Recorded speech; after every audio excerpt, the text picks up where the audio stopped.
You're listening to the Mind Over Finger podcast, episode number 109. Welcome to the Mind Over Finger podcast, discussions on mindful music making, efficient practice, and building a purposeful career. And now, your host, violinist, teacher, and high-performance coach for musicians, Dr. Renee Paul-Gauthier.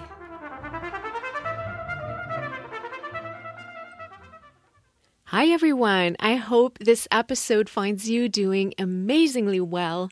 Today, it's a true pleasure for me to bring you one of my former teachers, violinist Brian Lewis.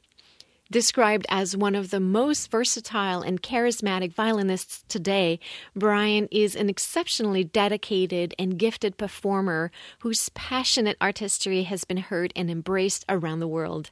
He's recorded numerous CDs and has been heard on the best stage and orchestras across the Americas, Europe, Asia, and Australia. As a dynamic and engaging teacher, Brian is committed to growing the legacies of the great pedagogues Dorothy DeLay and Dr. Shinichi Suzuki for future generations. He has served as a distinguished juror for many competitions and leads cliniques and masterclasses all around the world. He currently holds the David and Mary Winton Green Chair in String Performance and Pedagogy at the University of Texas at Austin and is the artistic director and faculty member of the Brian Lewis Young Artist Program in Ottawa, Kansas, and for the Starling DeLay Violin Symposium at the Juilliard School. It was incredible fun speaking with Brian.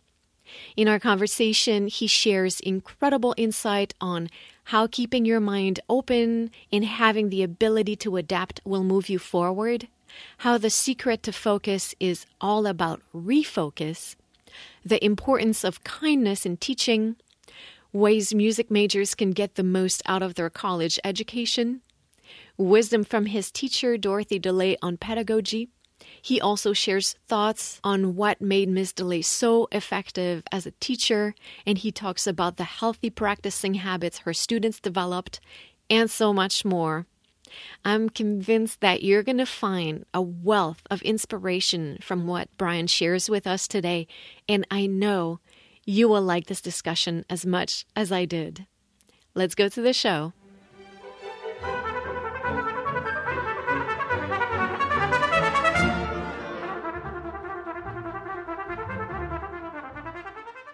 Brian Lewis, it's so wonderful to have you on the show today.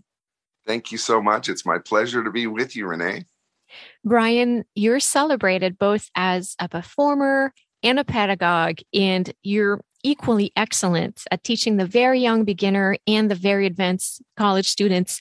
I'd love to hear about the journey that led you to the career you have today. So can you please tell us about you and how your artistic path has unfolded? Sure, I'd be happy to give you some information about that journey. It's a constant journey, and it doesn't end. It's not ended. It's always interesting to see what will we all be doing? How will we be sharing our art? How will we be motivating ourselves, not just this year, but 5 years from now, 10 years from now? So this journey really has been from Twinkle to Tchaikovsky. To start from when we were all little, right? That you see many, many things that are similar between our paths. And a lot of that has to do with when we started, how we have a passion for what we're doing, and how we move forward from that. So I have been very lucky in my life that I have gotten a chance to study with some really major pedagogues, Shinichi Suzuki, in Japan. That was an amazing experience to go and experience not just music making with him, but a whole different culture at a very young age, which, as you know, can open up many, many doors to imagination and the way that you think about ideas and things like that. So I feel very lucky to have gotten to study with Suzuki, as well as Dorothy DeLay at the Juilliard School, who is considered one of the great pedagogues as well. For the number of students that she taught from everywhere, of course, from Itzhak Perlman to Sarah Chang. I mean, your listeners will know many, many of her students, as well as people who did study in the Suzuki method growing up. So my journey started because of my parents. My mom was a violin professor and a violin teacher, and one of the founders of the Suzuki method in the United States. So when I went to kindergarten, I was actually shocked to learn that I was the only person that could play the violin, because I thought everybody did play an instrument. My father was also a teacher, and he was an organic chemistry professor. So education was always something that was really important in our family. We started our instruments not to become professionals, but to become better human beings. And I think that's something that your listeners can really think about, is the concept of what do we do with our education? Now we have this information, how do we make it real to us? And I think that educational process and keeping your mind open to ideas, new ideas, will make you always move forward, right? Change is inevitable. People talk about that all the time, but it is. We must adapt. I mean, I think one of the things musicians have really had to face during this pandemic is, how do we present ourselves? How do we keep going when all of a sudden our traditional ways of playing concerts have disappeared? And I know as a performer, that was really challenging for me, as all of a sudden there aren't concerts to play. I think during the pandemic, I played maybe 2 concerts at a place where, in an orchestra, where we're masked and 6 feet apart and all of that. But we were all starved to get a chance to play. And I think it was a wonderful opportunity to get to do that and be able to make those changes in our own lives. And I think that's kind of important. But to really get back to your question about how we get to this journey, this journey has many, many different paths to speak about. Going away to college was a real decision that this was the path that I wanted to play. Mm-hmm. And I wanted to play my violin, and I wanted to teach. I didn't have a specific goal when I went to school. It wasn't that, I'm going to go and I'm going to study to be a soloist, or I want to go study to be a teacher. I just knew that violin had to be a part of my life. Sometimes that passion that you want to, it's not because you want to, it's because you have to. Mm-hmm. If you understand that difference, really, I'm a violinist because I have to, not because I want to, because there are days you get up and you don't want to practice, and I think one of the things that I always keep in my head is the hardest thing about practicing is opening the violin case. Mm-hmm. So once you get it open, then life seems to be easier, but just getting to that moment of focus and doing that. And that's something that has informed my concept of working with kids. So because my mother was part of the Suzuki method growing up, I've been teaching since I was 15. So I had a group of kids when I was in high school that I was teaching that were working on Twinkle, Twinkle, Little Star and Bach minuets. And I think it's important to look at a journey starting from that point, that first note. Like I love with our students, that moment when they fall in love with their sound, for example. As a teacher, there's not much better moment of when something clicks with your student. And so it started for me working with those younger kids, and then going to the Juilliard School and becoming Dorothy DeLay's teaching assistant changed a lot of the ways in which the level that I was working with, not the concepts of teaching, because I think those stay true whether we're talking about working with young kids or with older kids. I mean, there are more issues and different issues to deal with, but I have always felt that love is a great motivator. And that's something we do with young kids, right? We're not yet, we haven't ourselves beaten ourselves down yet, right? We're still open. We haven't gotten into any of our psychological issues. We haven't dealt with that because, of course, that comes with age, right? There's a loss of innocence, I think, at a certain point, and then we become really in charge. We're not just doing it because we can do it. Our brain kind of takes over, and sometimes that brain can get in the way. Mm-hmm. So anyway, it's been a fascinating journey to start working with just a couple of kids and then going to Japan and getting to work with more and more kids. I had quite an opportunity to work at a big conference in Japan where I had, and I kid you not, 1,000 students in my class at once. It was held in the Nagano City Gymnasium where the Olympics were held, and I had a headset and a microphone and all this, but it's quite an interesting sound to hear 1,000 kids play Twinkle, Twinkle, Little Star, and 125 kids play the third movement of Tchaikovsky with me. Wow, I can't imagine. It is quite a sound and quite an interesting way to teach to so many people all at once. But the Japanese professors wanted all of the students to be able to have an opportunity for us to work together. And this was the way they did that. So any group, when I have 125 kids now, it seems awfully easy. So those are some of the things, the journeys that have brought me here. And that passion, your life changes. And we were talking a little bit earlier about change. Taking and making a commitment to take an endowed chair position, say at the University of Texas, where I teach now, was a really interesting thing. It made me move from where I was. I moved from New York City to take this job. And of course, you and I work together at the Hart School of Music. So it's interesting to leave your comfort zone and move to another place. But I feel that my performing very much informs my teaching. Mm-hmm.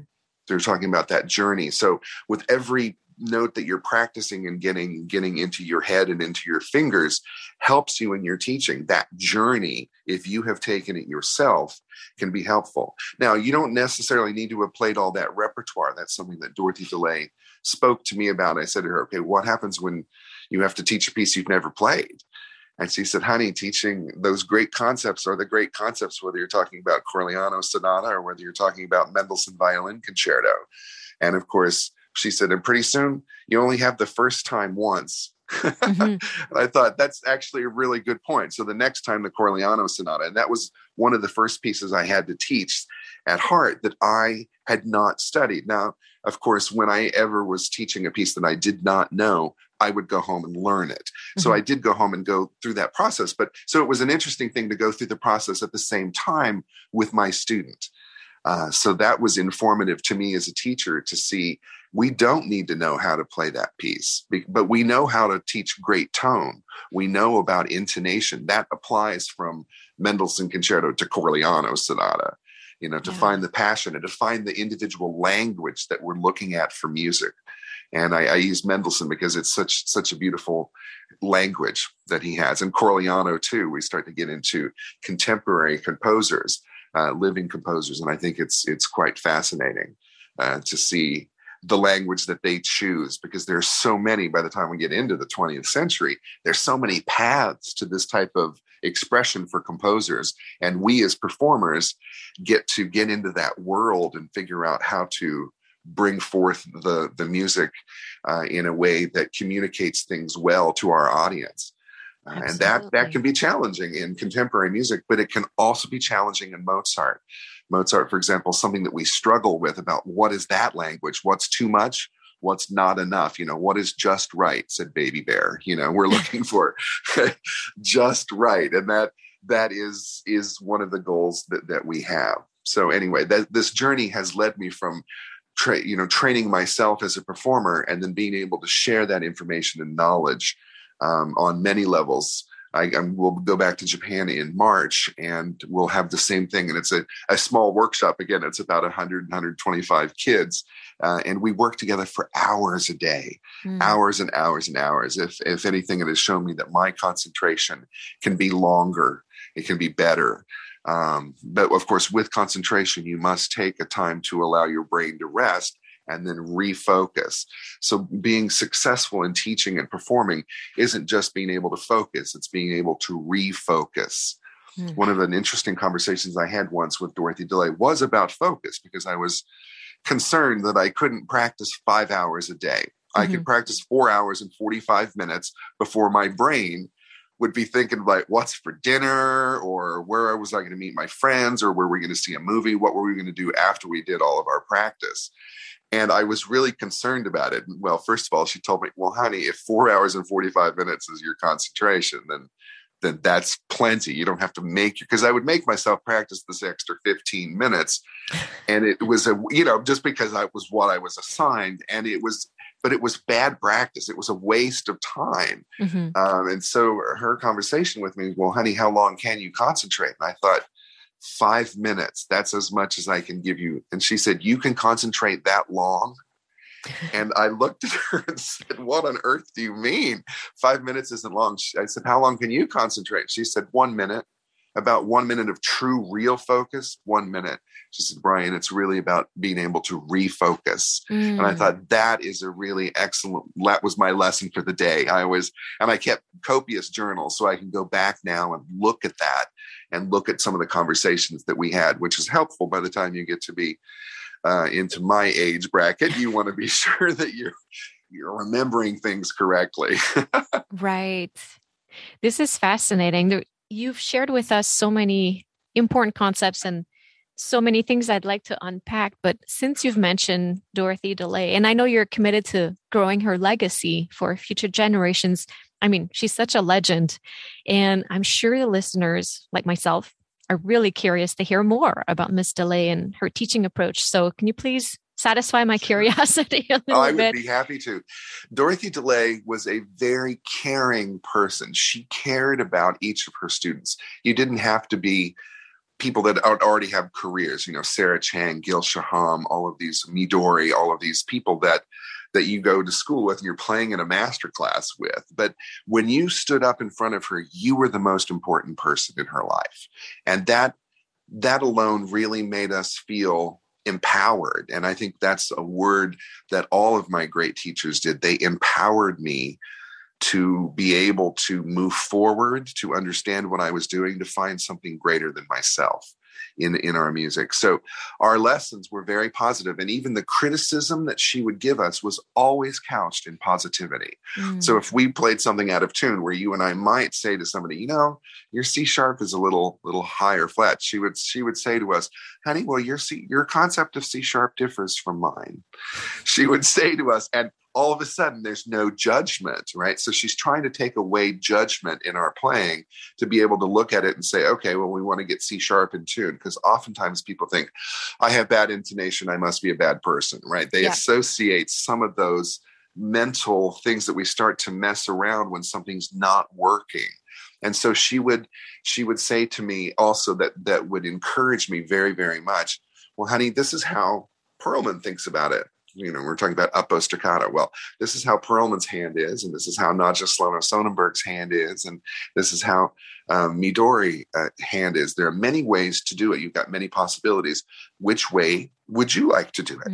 And it was just great because it was making me make the decision, not her just dictating that C sharp is good, that C sharp isn't good, that finger hand isn't good. And that's something that launched her own teaching career, is that where she was going in school, she was playing Lalo Symphony Espagnole, and we have the triplets in there, the yam bum bum bum ba dum bum.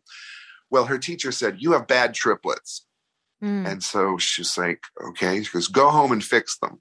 And she went home and thought, go home and fix them. What am I supposed to fix? What's wrong there? How can I get better with that? And she thought, well, the first note of my triplet's too long. Well, okay, I'm using too much bow on that triplet. And she thought, why couldn't he have told me that?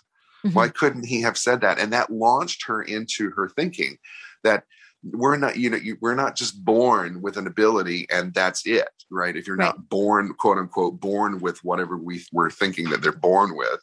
And so her approach always was positive. And she really believed that you could learn anything. It could take a while to learn something, but with any approach, you can learn something. And so there was a bunch of similarities between the Suzuki method and Dorothy DeLay's approach to that. And I should call it a Suzuki approach, because Suzuki actually said to my mom, you're not teaching the Suzuki method, you're teaching the Alice Joy Lewis approach to the Suzuki method, that it needs to be an individual thing. Obviously when somebody lays out a specific repertoire, sometimes we get stuck a little bit because this is the order that we have to play things in. And DeLay had an order for us with concertos as well. There's an easier order to learn it. There are 5 basic building block concertos, right? Mendelssohn and Bruch concerto, Lalo, Wieniawski number 2, and Cézanne B minor. You've done those 5. You can actually go to so many other concerti. But probably you don't jump from there to Sibelius, although one could if you know how to approach something and practice it.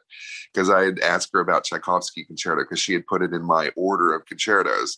And I said, so we're going to do that then. May I ask you why we're not doing it now? Because I was just curious. That was a wonderful thing. I could always ask questions of her, and she was not an insulting thing. And I think that is very telling from great teachers and people, to be able to talk about things that maybe she thought that, because some people would tell you, I'll go home and come. I once had a teacher tell me in a lesson, go home and come back when you can play this piece. And I thought, well, I would, what? Literally, at the same time when I left that, come back when you can play it in tune. And I thought, okay, I'm here because I need assistance. That's why I'm in this room for this lesson, not to tell me, I know it's not what quote unquote correct, but I don't know how to move on, because it was the Paganini Caprice. And I'd never played any Paganini Caprices. And this person thought that I should know how to do it already. And Dorothy DeLay would never make that assumption, because that's not actually the goal of what we're doing, right? Music teaches us all sorts of things about how to live our lives. And I think she was very much into that. And you could see, for example, a kid would get up and play in studio class, and that student may or may not have played their best, and or is not feeling well. And her response to them would be, "Honey, that is great. You've not worked on this piece very long. I'm very proud of the work that you've done." And then the flip side, with that kid who was being rather arrogant and is getting ready to go play it with a major orchestra and things like that, her response to them was, "Honey, very good playing, very good playing. I think you've got a very good start to this piece." And so she helped keep us in line subtly that way, so that we didn't get bigger than our britches, but also didn't let us wallow down into things that we were unhappy about. So she was very much in the psychology of playing. If there was one way I would describe her ability, is that she wasn't just interested in teaching where you put the third finger, right? That's just how to play the violin. That's not how to live your life. It's not how to make music. And she would try things with us. I remember sometimes our lessons would be late at night. So I had a lesson that started at midnight and went till 2 a.m. I had a 2-hour lesson on Paganini Caprice number 5, and I'm a freshman, and I'd ripped through this Caprice, and she had said to me, "Well, honey, you got 97% of the notes." And I said to her, "Thank you," because I thought that was a pretty good percentage. And she goes, "Well, honey, we actually won 100%. I was like, "Oh, okay." And she said to me, we haven't finished. You just don't know the end of your piece as well as the beginning, which often happens with musicians, right? We like to start at the beginning. And she had me really think about starting at the end. So she sat there while I played the last note, and then the last 2 notes, the last 3 notes, the last 4 notes. And we went through that way, so that I, by the end, had practiced that last note so many more times than the first note. And she sat there while I did it. She could have just assigned me to do it, but she really wanted to be actively involved in the process, because it was the first time that I was doing this concept for her. And so she very happily sat there. And afterwards we went out and, went to Ben and Jerry's and each got a pint of ice cream to celebrate. And I learned just as much from her as playing, as sitting around and talking, because of that background of understanding it's okay to ask questions. If you don't understand something, ask. The worst thing anybody can ever say to you, Renee, is no. Right. And I think that's, if you get over that concept and separate yourself out from what you're asking, but ask advice. And that's something Miss DeLay told us too. And she would, I was very interested at one point in Baroque playing, right? I wanted to know more about that. And she said, "Honey, here's the harpsichord teacher at school. I'd like for you to go meet him and go and see if you can take some lessons with that person." And I love that, because it wasn't like she knew where to connect. And we talked plenty about Bach and Baroque playing, but you really want to know about it? Here's a Baroque expert. Go talk to them. Ask your questions of that person. You want to study a Beethoven sonata? Go study this with this pianist. And so I got to play and played for all sorts of people, singers and harpsichord players, pianists, cellists, violists, you name it, and plenty violinists, of course. But to go out and get people's perspectives and then sort out, and that's what I loved about her, sort out your path, not her path, not Perlman's path, and he's my idol, but he had his own path. There's no way for us, and I don't want to be the next whomever violinist. I want to be the first Brian Lewis. Right. And I think that's hard because we hear such great, amazing playing. You listen to somebody like Hilary Hahn, who has such impeccable cleanliness in her playing, and if that's something you're working on in your playing, then we become micromanaged to listen to that in any recordings or any live events that we get a chance to go to. So we tend to listen very critically to people with the issues that we are bringing forth. And sometimes that makes us feel bad. Like, well, Right. They can do it. Why can't I? Well, that's their path. Find out your path to the answer and to that clarity that you may be looking for in your playing. And then Miss DeLay planted plenty of seeds. One of the things that I could say about her is that love was truly a great motivator.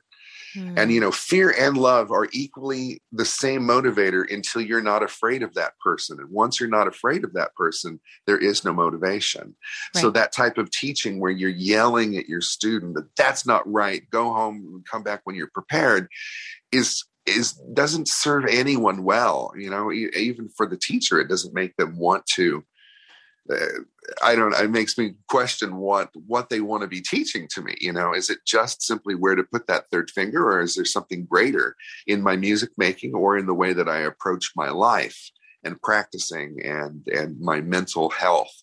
And I think that's something that we suffer from when we have abusive teaching, is that it beats us down in so many ways, not just making us feel bad about our playing, but our whole psyche suffers from that.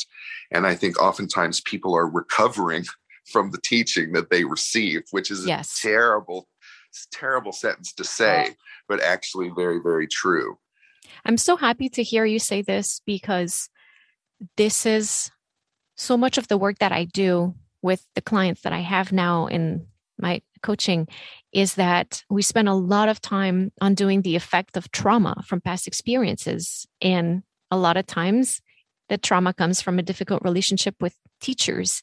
And what you talked about with Miss DeLay, how she would encourage students to be self-reliant and develop this self-trust and ask questions, like you say, to be authentic, to be genuine.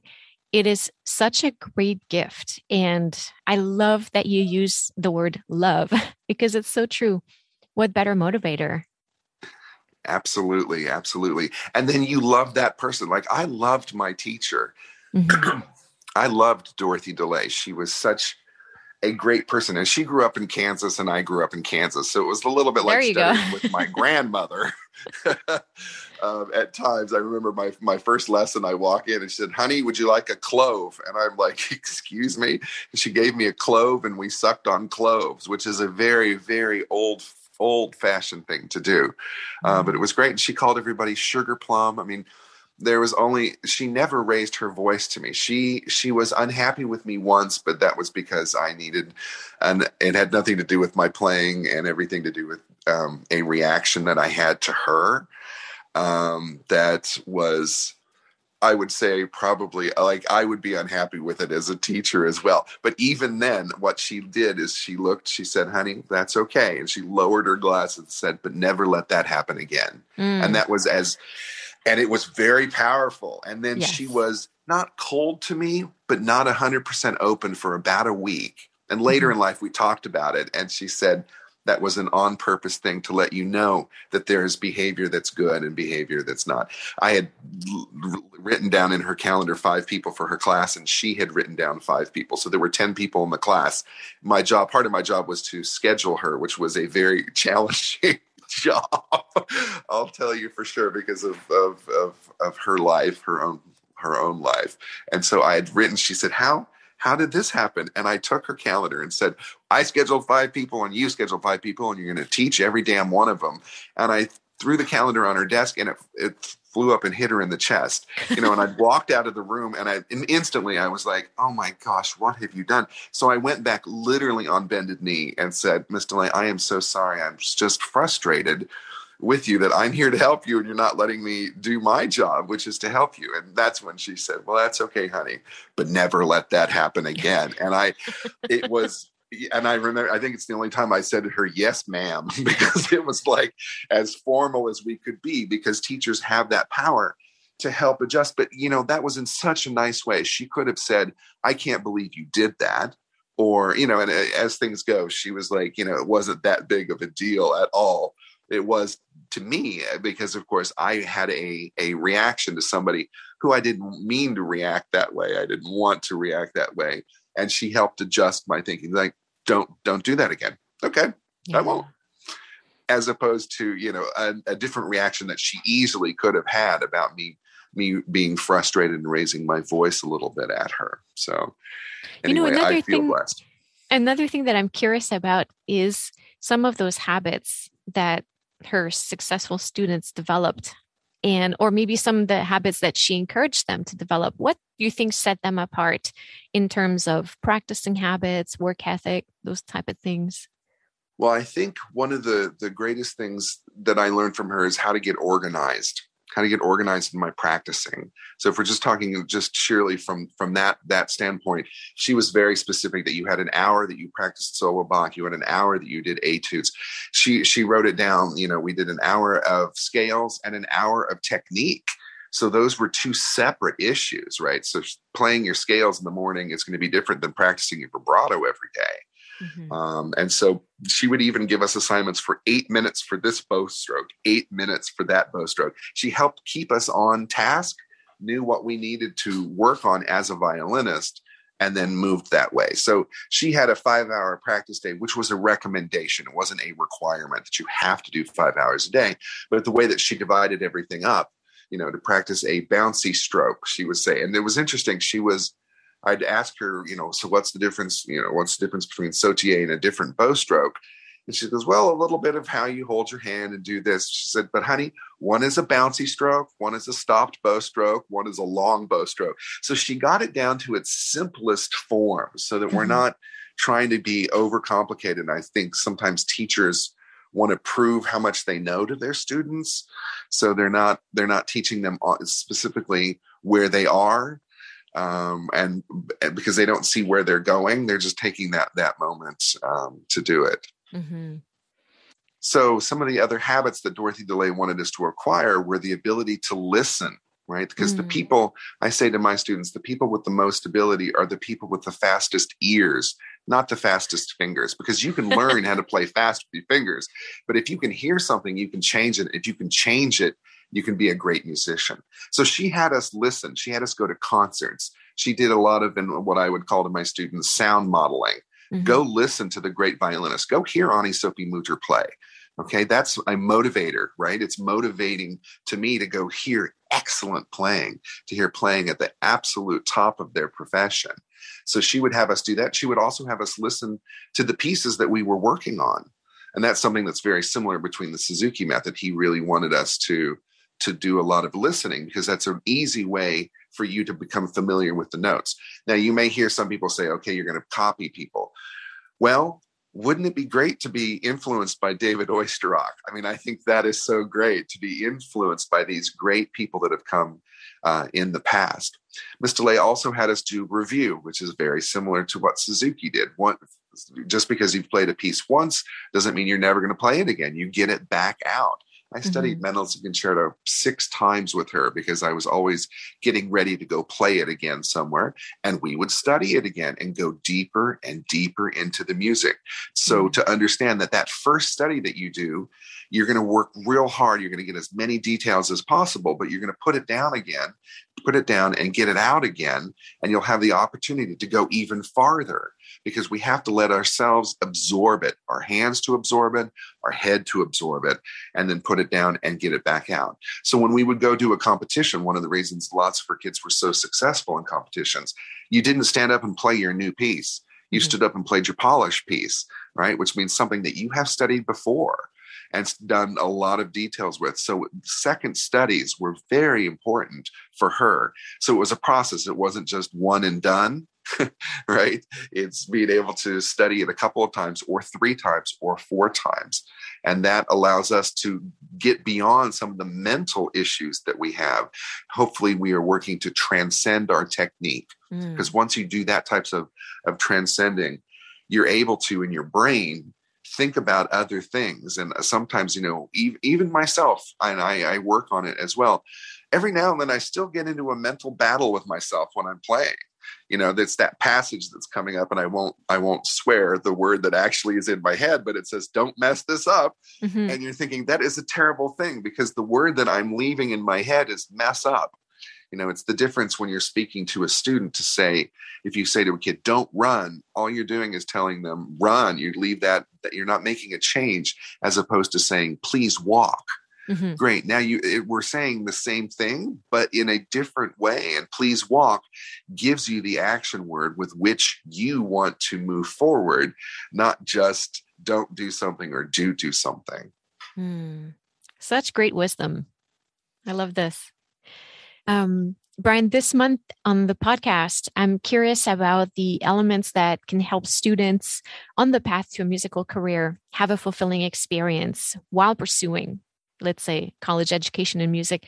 Can you please elaborate on this a little bit? In your opinion, as a college professor, how does one get the most out of their music degree? Maybe some ways to practice, or experiences to seek, or maybe some skills that they need to learn to ensure that they're fully prepared for a professional life. Although maybe we never can be fully prepared. Yes. And I think that you're right about that being completely prepared. Life changes, and the music industry changes so much, particularly nowadays, right? This is not the way things were 50 years ago. So it's impossible to completely change. I think one of the things we have to educate ourselves is to be open to possibilities. So I once heard someone say, and I love very much, do everything. If somebody says you've got a quartet gig to go play a wedding, go do it. Just play an orchestra, take that audition, go out and prepare yourself. One of the things that is different for people in younger generations than mine is the ability to do so many different things to have a successful career. And that is changing. I mean, if you look at Heifetz, he taught at the end of his life, but he was a performer, and that was good in the way that he was presenting that. So some of the actual things that we want to be able to present ourselves is, do you have a nice sound? Right? Because that's how people relate to us, is our sound. So if I'm talking to you like this in this voice, you're already making an assumption about who I am. Mm-hmm. Whether that's right or wrong, people are making that assumption. And the same way with our voice on the violin. Suzuki always called it tonalization, tonalizing, finding your tone. And he originally back in the 50s had called it vocalization. Mm-hmm. And we're practicing vocalizing on our violin. And he had said to me when I was a little kid, and I'm not sure I understood exactly when I was 5, but he said that tone has a living soul without form. And what I understood at that age was that sound is alive. And sound is so important about that, because that's how we get our information through sound. To find out, are we in tune? We're listening to our sound. To find out, what our vibrato sounds like, we're listening to our sound. So sound is really, really important. The overtone series on the violin, finding your ringtones, resonant points, makes your intonation better and easier. Just to put it right out there, that's another thing that we need to do. We need to be able to play in tune. That doesn't mean you can't play a wrong note, right? Mm-hmm. And there's a difference between playing a wrong note and playing a note out of tune. Right. Those are two different processes, actually. Learning the right notes and learning the right notes to play in tune, that intonation. Some people lump them into one category, but they're really two different things to be able to do that. So being able to be on top of your intonation is very, very important. One of the things that I find, and Miss DeLay found as well, that makes people successful is imagination. And she would write about that in her letters of recommendation. She would basically write about the left hand and the right hand, secure left hand technique, an expressive sound, and fine imagination. If she wrote that about you, you knew that you had arrived in a certain way. And if she didn't mention it, it was an interesting thing. And nobody got to see those letters. That was just something for me to look at and to understand about what she was talking about. But to find out that creativity, to be as creative, and that's where it's easy to say and hard to do, right? To approach your life with creativity. So a simple little thing that I decided to do is, okay, so I have a garage where I park the car, right? What would happen if my garage was artistic? What would happen if so my garage is decorated with artwork, which is a very interesting thing. People come and it's like, do you have masks? Yeah, they're masks. Yeah, it's and then where they pull in, because I wanted to see, could we live our lives artistically? So being able to find out, doing that helps our music making, believe it or not, because it keeps your brain focused in a way. So to be as creative as you can, go to concerts, listen. One of the specific things that we need to, we're talking about people having so many different facets in their career, whether it's teaching or playing in orchestra, finding what their passion is the ability in your own practicing is to see how to move forward, but also to look at what do you need when you leave. So one of the things that I find that we work much more on now than when, say, you were studying with me are orchestral excerpts. Like I have a whole specific group of excerpts from somebody like David Kim, concertmaster of the Philadelphia Orchestra.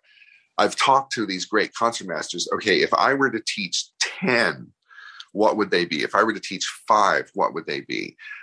Just so that people get ready, because you have auditions when you're in college, right? We just went through all of those auditions for orchestral placement.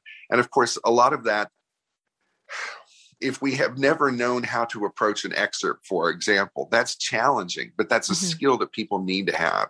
Yeah. The ability to play. And I would say something else that is helpful: play for everyone. Go play for your friends. Get a group of people. Your teachers cannot supply every opportunity for you. I say to my own students, and so I have a group of undergraduates that gets together and they play for each other. And it's so great. It's so great that they're taking the motivation. They're taking the concept of, okay, we want to play, and we want, maybe it's not quite as polished as what we want to do and represent themselves in studio class, but they feel comfortable playing before each other. And that is great, because the hardest group of people you're ever going to play for is a group of violinists, right? So there may be 15 people sitting in that class listening to you. Well, there may be 15 violinists in your audience, but there could be 300 other people that are not musicians, that are there specifically because they like Beethoven. They're not there. And that's something that we got to get through our heads. People generally do not go to concerts because they want to see, well, I wonder whether they're going to vibrate their fourth finger on this passage of the Bruch Concerto. Generally, people go because, boy, that's a pretty second movement. It's just as simple as that. People go because they want to have an artistic experience. They want to be moved. They want to think about something greater than themselves. And I think that is something that we as musicians need to keep doing, is to find out music is greater than we are, and that we are part of a history. And it's so cool to look and to think about the lineage. Like, for example, Renee, musically, I'm one of your musical fathers, right? And you have plenty of musical mothers. And so Dorothy DeLay, who was my teacher, is your grandmother. Oh, that's fun to think about. Yes, exactly. And so Galamian is your great grandfather. So you can take this lineage and go all the way back. And Suzuki's lineage goes back. So that heritage that you have with me, it goes back to Joseph Joachim, because he was in Germany and studied with Karl Klingler, who studied with Joseph Joachim. So many people think, is this a Japanese method? Well, some of the philosophy is, but the actual playing he learned in Germany, studying in a European tradition. So one of the things that I would say when you graduate from music school, you need to be flexible. You need to have played as much as you can. Stand up in that class, push yourself, push beyond your comfort level. And that will really help prepare you. Play chamber music. We learn so much about voicing with playing chamber music and how to work with people. I mean, it's such a wonderful part of music, is to see how can we work together to make music. And you start with, 4 people in a quartet. Then that becomes easier if you turn out to be a concertmaster of an orchestra. Is it just you? Is it just you and your stand partner, or is it you in the section? Or are you really a part of the orchestra and the fabric of totality of orchestral playing? So I would say go play everything that you can. Brian, this is incredible advice. I really could hear you talk all day about all of those things. And I hope we have a chance to do that in person at some point. Yes, that would be wonderful. But how about a round of rapid fire questions before I let you go? Sounds great, Renee. We've talked a lot about habits, and you've also mentioned that Ms. DeLay taught you how to be organized. What is maybe another habit that you have and that you think contributed to your success? Consistency of practicing. One of the habits that we need to have is to be able to open up our case and to play every day. Even though that may be difficult, we want to do that. And for me, my motivation isn't to get up and do scales. That's not my motivation. I love repertoire. So I have 5 minutes. I just play whatever I want. And right now I'm learning Concerto Gregoriano by Respighi, 2 lines at a time. And then I put it away and then I start down the path of what I need. Oh, I love that you said that, because I teach something that I call the delightful 10. That's if you don't feel like practicing, you commit to opening the case and playing anything you want for 10 minutes, and then you have permission to walk away. But usually what happens is once the instrument is out and you're playing something you enjoy, I find that people just stick with it. Absolutely. I completely agree. I think that's a wonderful thing, Renee. Is there a performance that has stayed with you throughout the years? Let me tell you about 2 performances quickly. One would be standing up and playing in Carnegie Hall. To get to play Mendelssohn Concerto in such a storied place is something that will always be there in my head. And then there was another performance where I was playing in a children's hospital with kids that had cancer, and I was allowed to go back to the treatment centers. I'll try not to get real emotional about it, but to play for those kids, and you think, this is more important than standing up and playing for my adult audiences. And so that was very memorable, to let the kids interact with my violin. And I have a little scratch from one of the kids' nails, and I always leave it there to remind me how blessed we are. What a beautiful memory. It feels silly to keep going with another question after this beautiful moment. Sorry to bring this back down to earth, but how about a favorite tool in the practice room? Favorite tool in the practice room, believe it or not, is a timer. I have a timer because sometimes we can't get off of what we're practicing. So, and if you're using your cell phone, put it in airplane mode so your phone isn't ringing. But to set, you could say, "Hey Siri, set timer for 2 minutes," and all of a sudden you practice that thing for 2 minutes, and then you put it away. You could do it again if you still want to do it later in your practice. But I would say a timer is something that's very, very helpful. And of course, a metronome is also a type of a timer. I love that. It's so true. Yes, I'm a huge timer person too. So I'm with you on that. How about a favorite book that you would recommend? It doesn't have to be a music book. Oh, wow. Favorite book. Man, there are so many really great books. There is a great book by Dr. Don Green called Fight Your Fear and Win. That's a really excellent book. Yes, I think that's one of the books that was very, very helpful. And any book on violinists from past ages, I think, are really, really great. Yeah, and really interesting. How about, you've given us so many great advices already, but is there one in particular that you'd like to pass on to the listeners? Wow. I would say Suzuki's idea that tone has a living form. Okay. And I think that what we do is music makes it to come alive. So, I would say, and we've talked about them as well, don't be afraid to ask people their opinion. Don't be afraid to ask for help, because there are a lot of people that really will help you. Absolutely. Absolutely. And finally, how about a quick actionable tip that the listeners could implement today in their musical lives? Great. Well, take your piece and find that one spot that you think could be at a higher level, and figure out what you can do to get it to be at a higher level. Put it in brackets and do your practice before you practice that whole piece, so that you're practicing it. Ms. DeLay had us practice it in our scales. So we would do scales and passage work, so that we are looking at it from just a technical standpoint, right? Because that's generally where people feel they know how they want the music to sound. They just don't know how to get it 100% comfortable in either their left or their right hand. So being able to do that type of bracket practice will allow you to be more successful, because what you're doing is really identifying just those few places. And it's not the whole page, right? It could be 4 notes, but somehow or other psychologically that knocks us down. So identify that little bit and think about how you can get it to be better, and let it be daily practice. Let them be your daily drills. Fantastic advice. Brian, I cannot thank you enough for sitting here with me, sharing this incredible wisdom. I want us to have 8 more episodes like this. And I'm just so grateful. Great. Well, thank you, Renee. I think it's wonderful what you're doing. And we need more positive thinking like you do.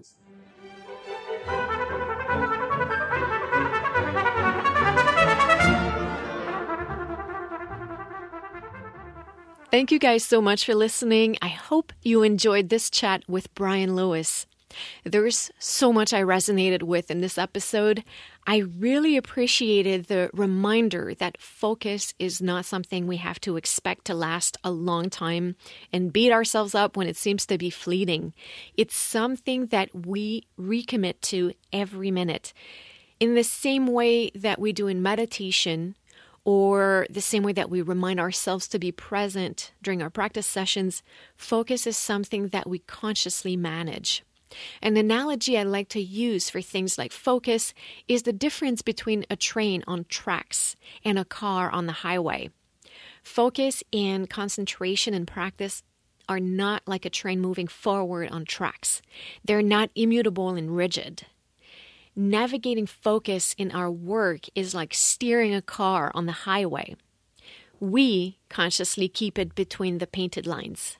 Yes, at times it feels effortless, but once in a while, things drift and we actively control the wheel to bring things back in line.